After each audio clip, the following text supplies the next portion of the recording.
Yes, hello, good day mga ka-people.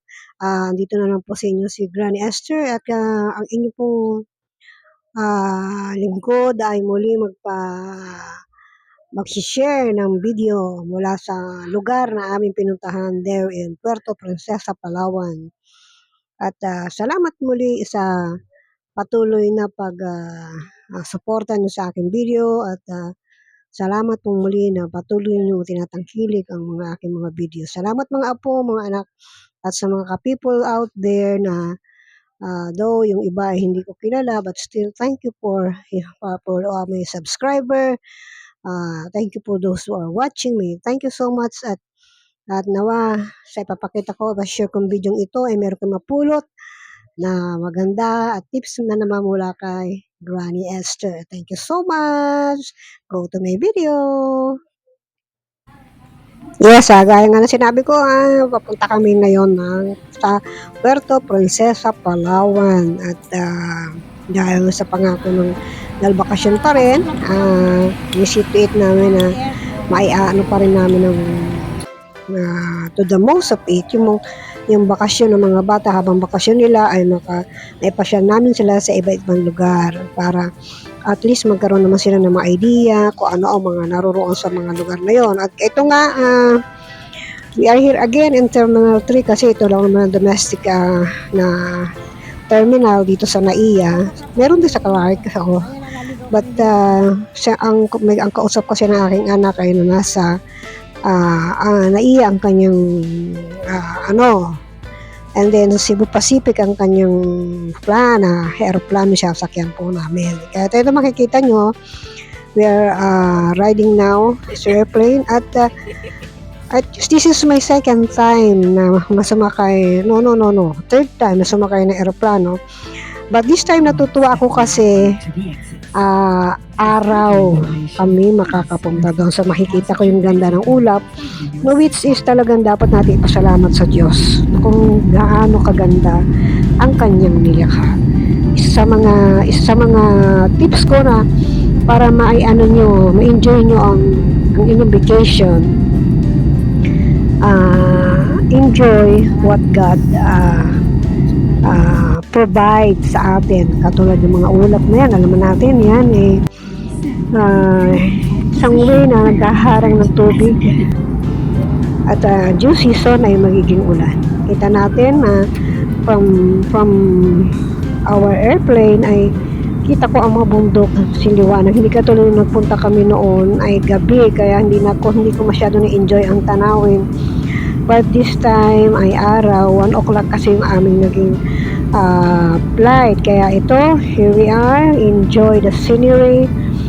Isa sa mga tip ni Granny Esther ay enjoy the most of it. Ilagyan maging positibo sa lahat ng oras. Even though yung mga tinatanaw mo lang mga tanawin na iyan. Ito yung magbibigay ng kasiglahan sa'yo na to explore more places na siyang ginawa ng Panginoon at upang makita rin kung gaano kadakila at kapangyarihan ng Diyos. So imagine, our airplane is flying above the clouds, diba? Kaya minsan parang pag kami, chik, yun pala na may maraming mga clouds na namin. At kitang-kita naman, kung you are a lover of art, lover of nature, you can enjoy watching these things na tanging ang Diyos lang ang makakalikha, diba? At relaxing to the eyes na mapaforget mo yung mga stress, yung mga worries in lives upon watching these clouds. Sabi nga, napaka galing ng Panginoon na mas kaya niya nilikha niya mga bagay na to. How much more na yung problem natin na hindi rin natin ay masasolusyonan niya. Ito nga ginawa niya, di ba? Makapangyarihan siya. Makita kita from our airplane down, nakita natin yung lugar patungo na kami ng Puerto Princesa, yung dagat at yung mga island at yung mga ulap na siyang nag-play, lumalakad in a firmament of it, di ba? Water above the water, di ba? Yung dagat ng water, tapos yung firmament, yung water din yan, o, di ba? Water is the sea, and water above. Kitang-kita natin at kami palapit na yan pababa. Ito na po kami, pababa na kami, nasa Puerto Princesa Airport na kami. Puerto Princesa Airport is mas maliit kesa sa Cebu Airport na kung saan doon din kami lumapag at sumakay pa uwi. Yan. Ito yung transient house na aming na pinunta na hinay namin as our staycation house. Maganda siya, malaki. Merong 3 rooms sa taas at yung room sa baba. Ito yung mga room sa taas na sa bawat room ay may mga bathroom. Yan ang pinakamaganda kasi kailangan talaga natin na may isang bathroom para hindi gahol sa may pupunta, hindi gahol sa oras. At ito yung sala. Maganda rin yung kanilang may spasyo, maliwanag at malawak ang kanilang space diyan. May TV at may maliit na kusina, dining area. Kompleto sila sa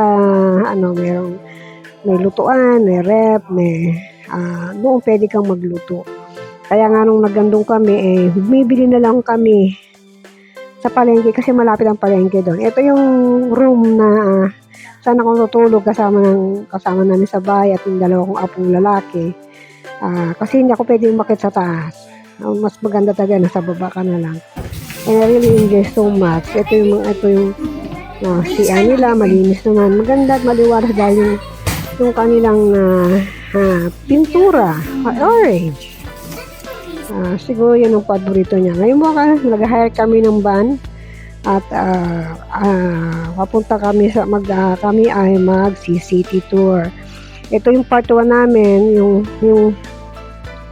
doon sa underground river is doon sa part 2 kasi hindi mahirap ilagay sa isang video yung kaya pinaghati ko. Part 1 to, yung city tour, and then part 2 yung sa underground river. Kita nyo, napapansin nyo ba yung kanilang mga dito, tricycle nila ay parang mga kotse. Kasi mo, di ba? Astig. O yan. Puerto Princesa City. Yan. Ito yung kanilang pinaka-baywalk nila. Ito parang pinaka-seaside nila. Kung saan maganda, tanaw na tanaw mo yung Honda Bay. Yan. At meron nakalagay para siyempre memorabilia rin namin. Yan, nakalagay I love Puerto Princesa. Diyan kami nagpa-picture bilang souvenir namin, memory namin. At sabay-sabay kami luminya sa isang bawat letter ng Puerto Princesa upang makuhanan kami. Yan. Maganda at naman ang sa city tour kasi hindi kami pumunta ng Crocodile Farm. Mapuntahan lang namin ng Butterfly Garden and tribal village dito sa Palawan. Ngayon, sasabihin ko ipapa-share ko sa inyo yung bawat sinasabi ng mga ng tour guide namin. Ito yung Amasa Pearl. Ito Pearl and Souvenir Shop. Dito ko makakita ng tunay na mga perlas. Yung matagal sinisisid sa pero medyo mahal.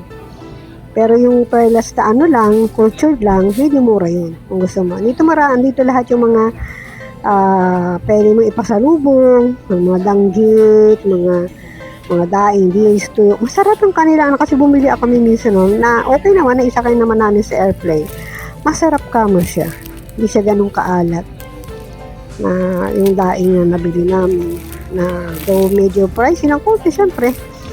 Pero masarap naman siya at gaganahan ka talaga sa pagkain. Marami ka rin kami mga souvenir, mga pasalubong na binigay sa mga kaibigan, mga pagkain. Yan, ito yung mga binigay ko sa isa sa mga ko. Yan, ito yung sinasabi ko sa inyo, mga pearls, mga cultured pearl. Na ito naman yung medyo mahal yung talagang wild pearl. Ito naman yung culture yan, medyo mura. Yung may nakita kami doon na ano siya, yung perlas talaga na nanggaling sa ano talaga, hindi kinutsure talagang sinisid. 79,000 with konting ano lang ng gold. Pero 79,000. Ito yung mga ano cultured na mahilig kayo sa perlas. Pag nandiyan kayo sa Palawan, you can go in Amasa Pearl and Souvenir Shop. May mga shell pa. At isang tip din ni Lola, ni Granny, huwag masyadong na-excite sa mga nabibili. Suriin pa rin ang bawat nabibili para hindi kayo magsisibang ng huli. Na minsan nabibili, ano ba, excite ka, bibili mo, tapos pagdating mo sa bahay, ano pala to, ba't ko nabili, di ba? See to it na bawat bibili na ninyo ay magagamit at maglalast longer. Kita nyo ang mga perlas na yan. Yan dito sa, yan yung mga tunay. Yan. Napakaganda. Pero kasi hindi ako masyado fan ng perlas. Stay pa rin ako sa gold. Yan. Pero maganda naman siya kung talagang you want yung ganyan mga na perlas na yan. Tunay na yan pa rin. Pag-iisipan nyo pa rin kung it's really worth your money or what. Yan. Sa Amasa Pearl and Souvenir Shop. Sabihin nyo lang sa tour guide nyo, alam na niya, dali nila kayo doon. Doon na kami sa Butterfly Eco Garden and Tribal Village. Dito, maraming butterfly na maamo. Lilipad talaga sa'yo, sa daliri mo, sa balikat mo. Hindi sila yung lumalayo na Dito mo rin makikita ang pinakamaliit na Palawan Peacock Pheasant. Maliit siya. Peacock siya pero maliit. Maliit lang. Hindi katulad ng nakikita natin peacock na malalaki, di ba? Siya maliit lang siya. Tapos yung pagbuka rin ng feather, ng nail, hindi siya ganun kalaki, kalapad. Pero nakikita nyo na pag yung peacock na yan, naninigaw siya dyan. Pero hindi siya ganun kalapad kung mag-spread ng kanyang buntot o ng kanyang feather. Pinakamaliit daw ito, tanging sa Palawan lang daw makikita itong peacock na ito. At medyo rare na rin pinakonserve nila at inaalagaan nila kasi medyo distinct na rin po ito. Diba? Yan ito yung male pero yung kasing female hindi siya ganun agresibo. Mga different flowers though nakikita rin natin to sa lugar natin. Kasi ito yung pinaka-feeding ground ng mga butterfly. Kasi sila kumukuha ng mga nectar nila upang sipsipin. Bulaklak. At yung nag-symbolize ng kababaihan. Blooming. And then yung mga butterfly, yung mga naniligaw. Yan. Isip-sip ang kagandahan. Kaya minsan mag-iibig kayo mga kababaihan na choose the right one for you. Pray for the right one for you. Kasi pag naluntoy na pagkabulaklak, wala na. Diba? Ito yung ating wild boar na parang siya, bear siya pero bear cat. Mahihain siya, ayaw niya humarap, nakasubsub lang siya. Kaya nakikita ko na lang po sa inyo yung katawan niya. Tingnan ko nga sa ayaw naman yung gumalaw. Nahihiya siya. Yan. Diyan din natin nakikita yung bear cat na yan. Only here in Palawan. There. Doon marami sa ibang yan dito sa atin. Pero kumbaga sa export na lang. Dito talaga makikita. And then, makita natin hindi ko mahuli kasi yung mga lumilipad na maraming mga butterfly. Basta mabibili silang lumipad kaya sa akin. Ito yung baboy ramona natutulog. Yan yung ating tugtog. Kumbaga sa ano, maanggot siya pag niluto mo. Wild boar na pwede siyang mabuhay na mag-isa niya na kahit anong kainin niya kasi wild niya eh. Yan. Ito mga different plants. Ayan, may mga ang gusto ko kasi ipakita sa inyo yung butterfly pero hindi ko siguro mas babagal ako. Itong the dragonfly. Dahan-dahan kong kinuhanan yan para hindi siya lumipad. Yan. Kasama ng mga butterfly, itong dragonfly. Pinakita ko sa apo ko. Kasi bihira na ngayon nakakita ng mga ganun. Kasi nga, ewan ko kung bakit siguro dahil nasira na yung kanilang mga habitation places. Di katulad ng mga bata pa kami, maraming mga dragonfly. Ayan, butterfly na maamo na talagang umadapo. Ito yung kanilang pinaka dwelling area. Nasabi sila, mga butterfly yan. Inaano ko ngayon daliri ko para lumapit sa akin. Pero hindi ko mahuli, hindi ko ayan. Ito yung mga nest nila, saan nakabitin sila, kung paano sila, yung mga nagiging plume, diba, dati ano yan. Ayaw niya sa akin. Oo, then, naging full bloom butterfly. Yan. Why? Hindi naman dapat katakutan yan, just as a butterfly. Enjoy what God created, yan. Na makita nyo, pag-enjoy nyo rin, na these butterfly are free to roam. Ito rin yung mga ordinary fishes, rainbow fishes na kung saan widely distributed sa ating mga aquarium. Ayan. Tonto ang aking anak, ayan. Dahil yung dalawang butterfly ay sa kanyang daliri. At yun, binabidyohan ko naman. At gusto ko makakita ng ayan, ng scorpion. Yan, hindi na tayo nakakakita niya minsan, pero namaliit ako o nakagat ako niyan eh. Pero maliit lang yung scorpion noon. Nakita ko doon sa mga pagbukas ng aparador. Pinagat ako niya. Nilagyan ako ng 3 days. Ito yung stick insect. Akala mo ano yung sa branch lang. Kasi akala mo branch lang. Yung pala, insekto na pala siya. Ayan nagka-camouflage siya. Hindi agad-agad siya mahuhuli ng ibon o anumang mga grasshopper or whatever. Lalo nga, sila. Nagka-camouflage na kadikit sila sa mga sanga-sanga ng mga dahon. Ayan, kita mo kala mo stick lang. Pero hindi pala. Ito, yung alakdan na may mga babies.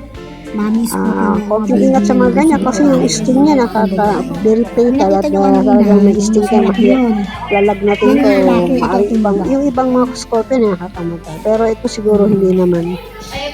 Yan. Yung giant millipede, sabi niyo ba yung sing pare? Yung mga bata tayo. Maliliit lang pero ito malalaki. Pero hindi sila harmless. Nagiging lang sila pag talagang nasasaktan na sila. At may sting din yung kanilang tawag dito, mga kagat. Pero hindi ganun kasintindi ng scorpion. Yan. Ayun yung dragon tuloy. Crocodile na aming nakita. Hindi na kami nakapunta ng crocodile farm. Pero at least nakakita kami dito sa tribal village. Nakita ko first time in my life puno ng durian. Akala ko pala nga goyabano eh. Nag-alilanga pa ako. Nung binasa ko yung karatula doon sa baba, nakalagay doon durian tree. Ayun, naniwala na ako na mga durian yan. Meron din pala sa Palawan. Hindi lang sa Davao. Yan, papasok na tayo sa Palawan Village. Yung mga tribo ito na mga Palawan niya sa Banua. Yan. Yung papunta na kami dito, ito yung mga nagsishow sila para ipakita kung ano talaga ang meron sa kanilang mga tribo na at least meron tayong matututunan tungkol sa ating mga Banwa, Palawan, Banwa, Palawan, yan, Ibalnan, yan yung kanilang mga alphabet. Yan. Matis may matutunan tayo sa mga kanilang mga tribo, sa kanilang mga kultura, sa mga kultura ng ating mga kababayang mga Palaweños, sa ating Pilipino. Kaya handa pa rin yung knowledge, isipan natin na madagdag sa ating kaalaman ang maraming mga bagay na ganito. At patuloy akong yan na. Hintay natin yung pagsasalita ng kanang tour guide. Marunong na sila mag-Tagalog. Yes po. Okay. Hindi sila ng Tagalog at English din. Kasi po yung iba yung mga estudyante. Okay. Welcome to Sambales. Kami tayo mga taga-Sambales. Malapit. Okay, magkakaroon po tayo na 10 to 15 minutes, approximately 10 to 15 minutes culture sharing. Kasama po yung mga Palawan tribe. At ako po yung interpreter nyo. May own dialect po sila, yung Palawan, same po sa kanilang tribe Palawan. Ay mga ma'am, have a seat po.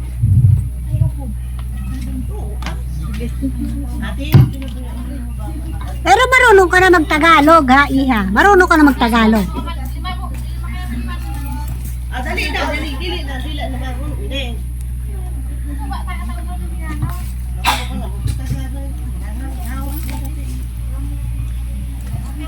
Okay, sa mainland po ng Palawan, ma'am sir.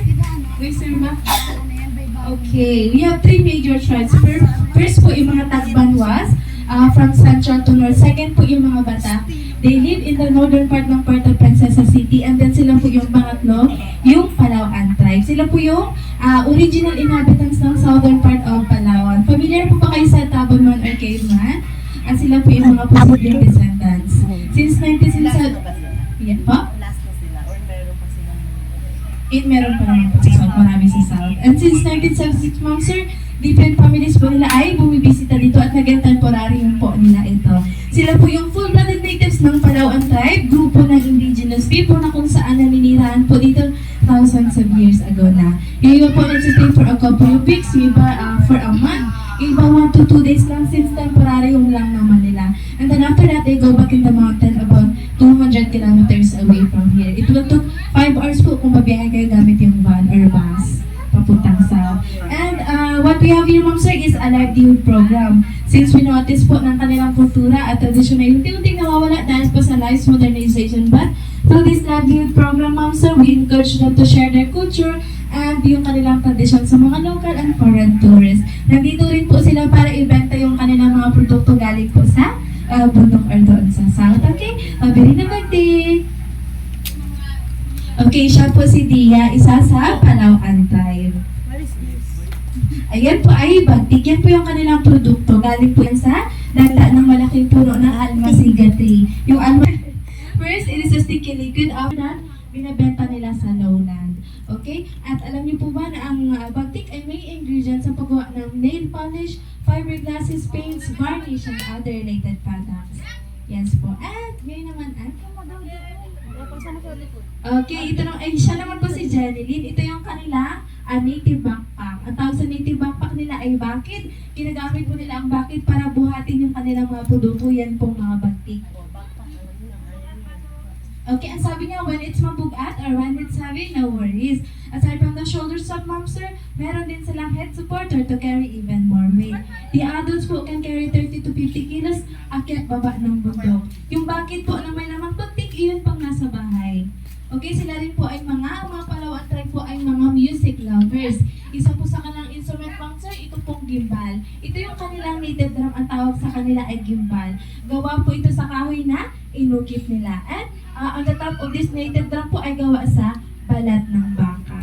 Okay, again po, gimbal ang tawag. And aside from those, ma'am sir, meron like gong or the agong, yung malaki po. Kapag yung sound po yan, na sound ng gong, ay nag-echo sa mountain, it means they can communicate po sila sa spirits ng kanilang ancestors. And these two po ang tawag ay sanang. Altogether, it is called basan.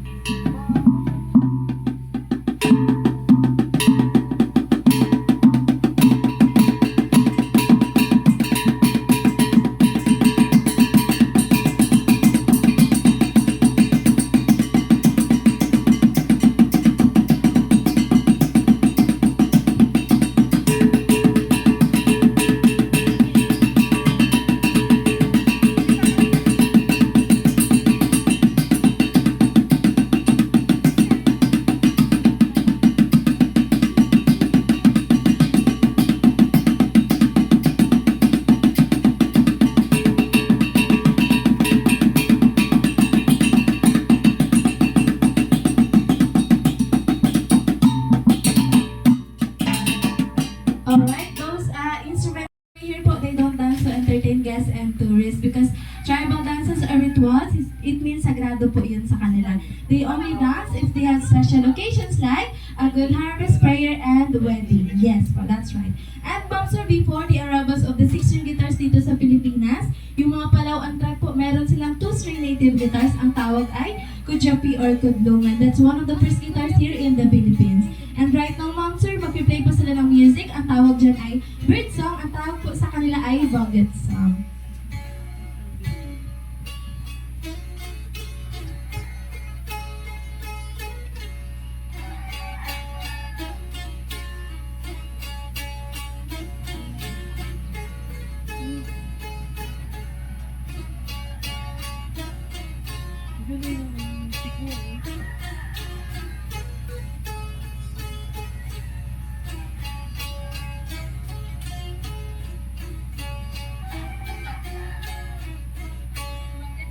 Right, again po ang tawag right, sa yes, Mappy Music Book. Okay, aside from those instruments, Ma'am Sir, meron din po silang aroding. And if you want to say thank you, you can say magsukor to them. Magko. Yes. Thank you, ma. Okay, ang tawag po sa kanila ay aroding, gawa po ito sa kawayan. And then this one po, yung black one, beeswax po yung tawag. Ginagamit po nila to adjust the sound. Using their mouth, Ma'am Sir, and vibrations, they can create an amazing sound. And right now, ipapakita nila kung paano gamitin ang aroding.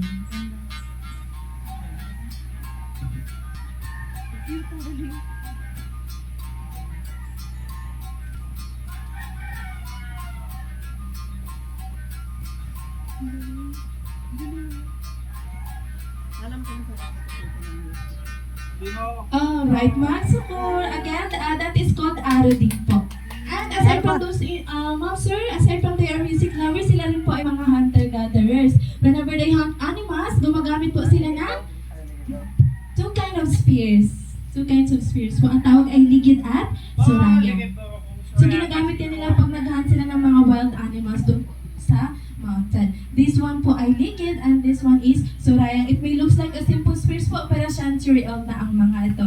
They passed generations after generations. And this one po is a special kind of spear. It may looks like a harpoon, pero hindi po ito pang fishing. And once the metal gets stuck po sa kanilang target, they just throw it from a distance and then the handle will separate at it will hang on the bushes or on the trees. To finish the target, Ma'am Sir, gagamitin nila yung isang uri ng spear, ang tawag ay ligid. And yung tali po, it symbolizes na marami na silang napatay.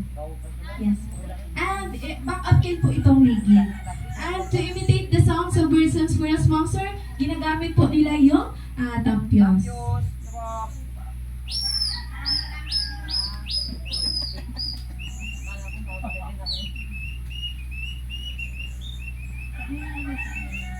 Alright, amazing, right? After that, Ma'am Sir, they're going to use their blow dart. Ang tawag po sa kanila ay sampukan. Sumpit po iyan in Tagalog. Ay, It sumpit. is made of double bamboo. Now, Ma'am Sir, let's look at their target doon po sa drawing board nila.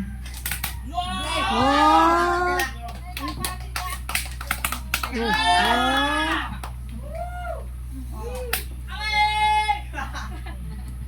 Alright, the Palawan tribe don't use bow and arrow. They use blow darts po. And on the tip of their blow darts, they can shoot the target 30 meters away. Mas malayo po dyan. On the tip of their blow darts, Ma'am Sir, they use poison or lason. One of the ingredient po sa paggawa ng lason ay itong halaman. Ang tawag sa halaman na ito ay tita. Together with the other plants, like the sapo or yung dagta, and then they cook it in a slow fire. And if they want to eat the meat, wala problema. They just need to wash it thoroughly in a running water so that they can eat the meat safely. And since ang hunting ground natin dito is very limited, we encourage them to buy their foods in the nearby market. And ma'am sir, if they hurt themselves accidentally using those bull darts, say goodbye because there is no antidote for that up until now. And by the way, yung mga ginamit po nila, wala yung lason. Yung may lason po, yung mga blow darts na nasa loob ng frame. I think that's years ago na yun na nakalagay sa frame. And the poison is so powerful, after a few minutes, the target will die. Ganon siya kalakas. And right now, ipapakita naman ni Kuya Rania kung paano gumawa ng apoy sa bundok. Ang tawag po sa kanila ay santikan. Santikan process which means friction or to strike. Okay, ang pangalan po niya si Kuya Ranian. May tatlo pong materials na ginagamit. Flintstone or this one, yung buhay na bato. Yung metal po, ang tawag sa kanila ay balan. And then the native cotton, ang tawag ay lublog. All together, ma'am sir, they can create a fire. And then, once the smoke is visible na, nilalagay po nila sa tuyong dahon or sa grass po. And then, hinihipa nila hanggang sa magkaapoy. And then after that, they're going to transfer it po sa kanilang light or torch. Ang tawag ay sahing or salang. At younger age, ma'am sir, they know how to do that kind of process para rin sa kanilang survival yan. And to sustain this livelihood program, meron po silang donation box dyan. At the end of the day, ma'am sir, they're going to use that para bubilhin yung kanilang mga pangailangan, especially ng kanilang pagkain. Magsukol. Okay, ang tawag po sa kanilang light or torch ay sahing or salang again po. At yung light nito ay pwedeng magtagal ng 3 to 5 nights, depende po sa paggamit nila. And the smoke of this salang ay it can drive away bad luck or bad spirits. Pwede rin pong panggamot sa mga sakit tulad ng headache or stomach ache. Now, nakita nyo, narinig nyo na kung paano ang mga tribal survival, paano sila namumuhay. Ito po yung kanila, ito po ang mga nakita nyo nakadisplay dito ay mga gawa po nila ito. At pinagbibili po ito nila ito. At para rin po meron silang panggamit sa kanilang pang-araw-araw na hanap buhay. Yan. Nakita nyo na yung bumalik kami kasi paalis pa, exit na kami, dumaan kami muli dyan para tingnan yung mga scorpion. Tapos ito yung turtle, mga turtles yan, Palawan turtles. At kita nyo yung ganda, di ba? Ayan, isa, yung ito na yan. mga pagong ba? O yeah, turtles, yan, mga pagong.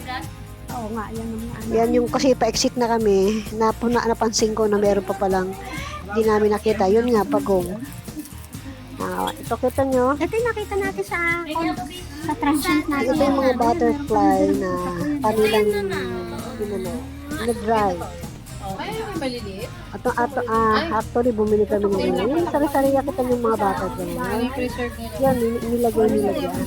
At binibenta nila yan para souvenir ba.